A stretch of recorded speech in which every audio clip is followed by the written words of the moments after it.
Hey guys, I'm back from Vegas. First, I want to apologize for the last 3 vlogs. I'm apologizing because they're not the usual type of vlog I do where I think this stuff out, and I've been slow to get uploads up. I didn't even get an upload up yesterday at all.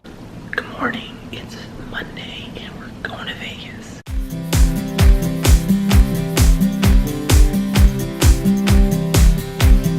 Not too crazy the crowd.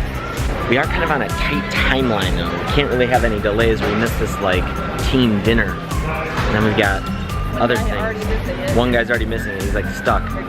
Is he's out of Canada though right now? Oh, he's still in Canada maybe. Through immigration. Stuck in Canada. What's that smell? Yeah. You can barely smell it. It really does smell bad. Lynette and I are on a trip to Vegas. This isn't a fun trip. Well, it should be fun. It's just a company meetup. And so there wasn't any time to get real vlogging done. I filmed all this great stuff about Vegas and interviews with people from our team, and it was great, but I had no time to edit the stuff into anything cohesive. And if the only thing I really had to sacrifice was either sleep or time with the team, and neither of those would have been a good idea. And so I couldn't get anything done. So I did those YouTube Lives.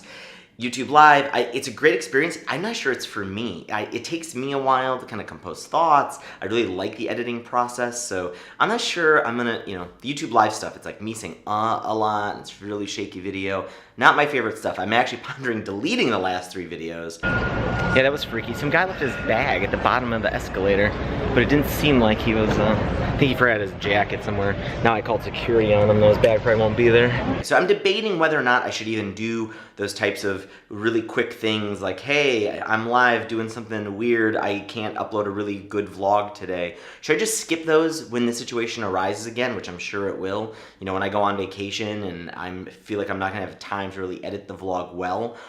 Or should I still do the live thing, or should I just skip it and say, hey, look everybody, I'm taking a break for the week, I'll get back to you next week. What would you prefer? Let me know in the comments.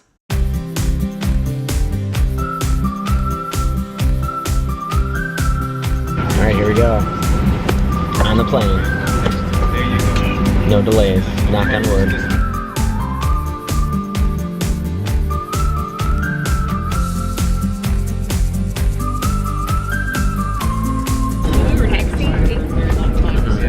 How do you spell taxiing? I have no idea.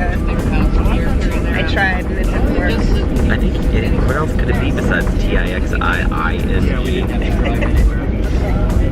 Welcome to Las Vegas. We're here! There's gonna be a lot of people on the vlog this time. After much difficulty, we have found where we get a Lyft or an Uber.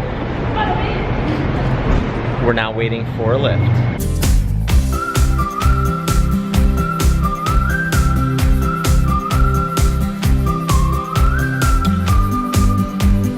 A Soul Tar. Yeah, that's right. 7, the top of this thing. You're so excited. Yeah, I'm a little excited about this. This elevator is, whoa. Yeah, so everything smells like weed right now. Downstairs smells like weed, this elevator smells like weed.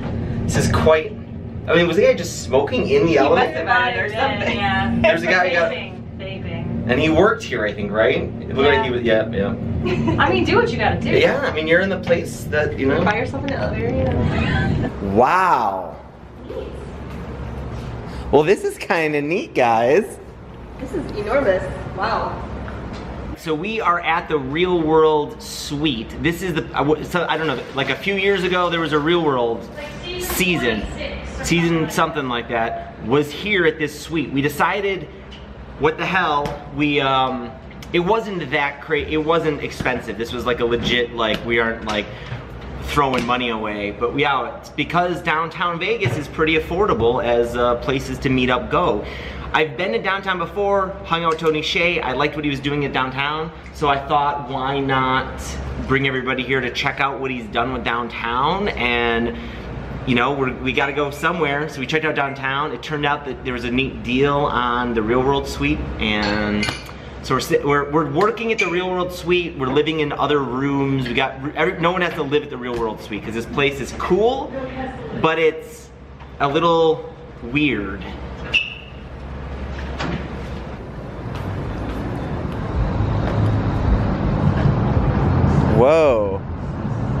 Man, has anybody watched the real world show so we know what's happening here? That was like 1992. I meant to try to like binge a few episodes of this season. One of the most interesting things that happened the first day is just going to see Cirque du Soleil. I am missing a shoe. I think I am, I don't know. I've got one shoe on, no other shoe, and I'm looking at my luggage. We're kind of in a rush.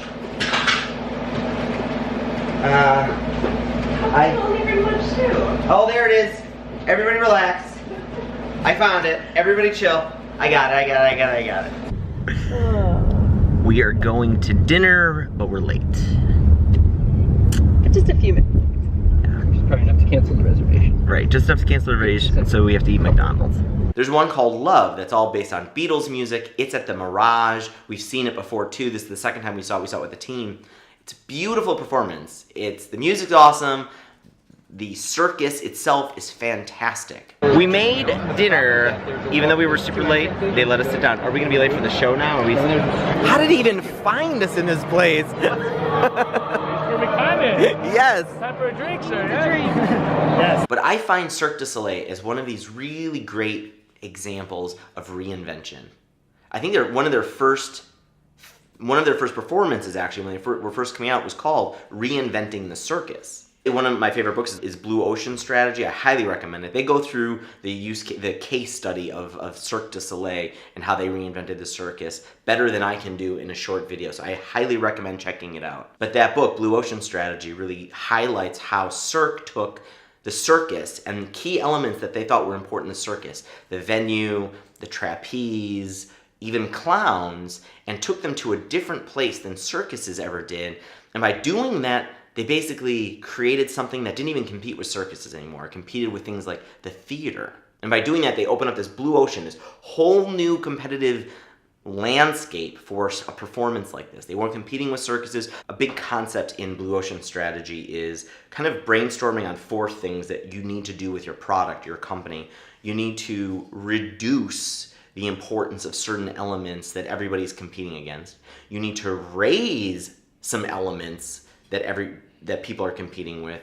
You need to eliminate things that everybody else is competing with, and you need to create some new things that people haven't introduced yet into this marketplace. All right, we're going into the show. We're gonna go see Love, Cirque du Soleil with the Beatles. For example, with Cirque, they don't do animal shows. They don't have like these star performers that you're there to watch.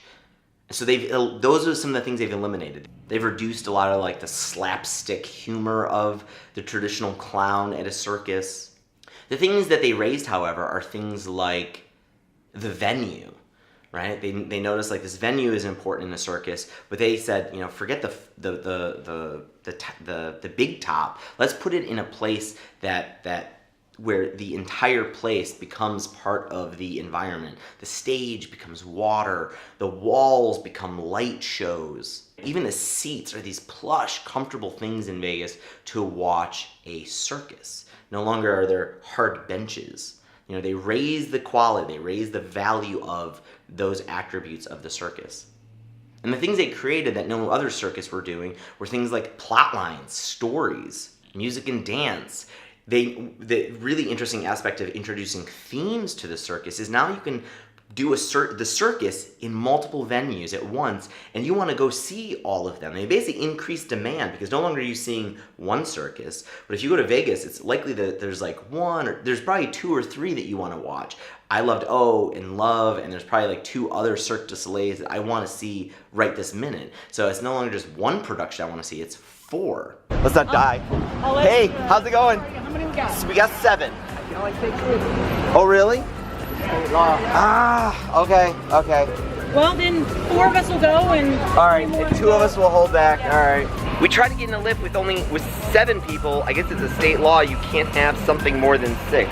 So he kicked us out. So Cirque is just such a great example of someone who, you know, did the work to figure out what they were gonna eliminate, reduce, and raise, and create. And by doing that, they have just blown away the reinvention of a circus and have created a new performance. This is no longer like the theater, it's no longer like the circus, but it has elements of all of it.